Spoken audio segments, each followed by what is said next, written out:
மாகாண சபை தேர்தல் நடத்தாமைக்கு ஆணைக்குழு காரணம் அல்ல, தேர்தல்கள் ஆணையாளர் நாயகம் சமன் ஸ்ரீ ரத்நாயக்க குறிப்பிடுகிறார் என்பதாக அதற்கு தலைப்பிடப்பட்டிருக்கிறது. மாகாண சபை தேர்தல் நடத்தப்படாமைக்கு தேர்தல்கள் ஆணைக்குழு காரணம் அல்ல, சட்டத்தை நடைமுறைப்படுத்தும் அரச நிறுவனமாகவே தேர்தல் ஆணைக்குழு இருக்கிறது. சட்டம் ஒன்று இன்றி ஆணைக்குழுவால் செயற்பட இயலாது.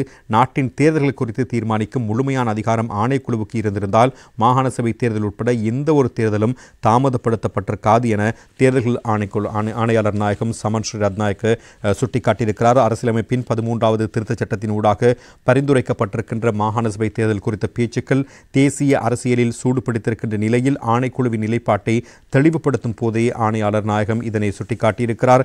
மாகாண சபை தேர்தலை எப்படி நடத்த வேண்டும் என்பது குறித்து தேர்தல் ஆணைக்குழுவுக்கு தெரியாது.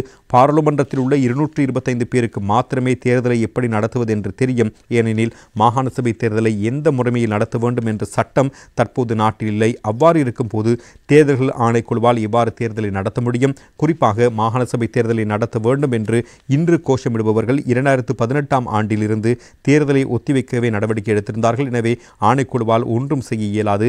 தேர்தலை அவசரமாக நடத்த வேண்டுமாயின் பாராளுமன்றத்தில் பிரேரணை ஒன்று நிறைவேற்றப்பட்டின் போதுமானது.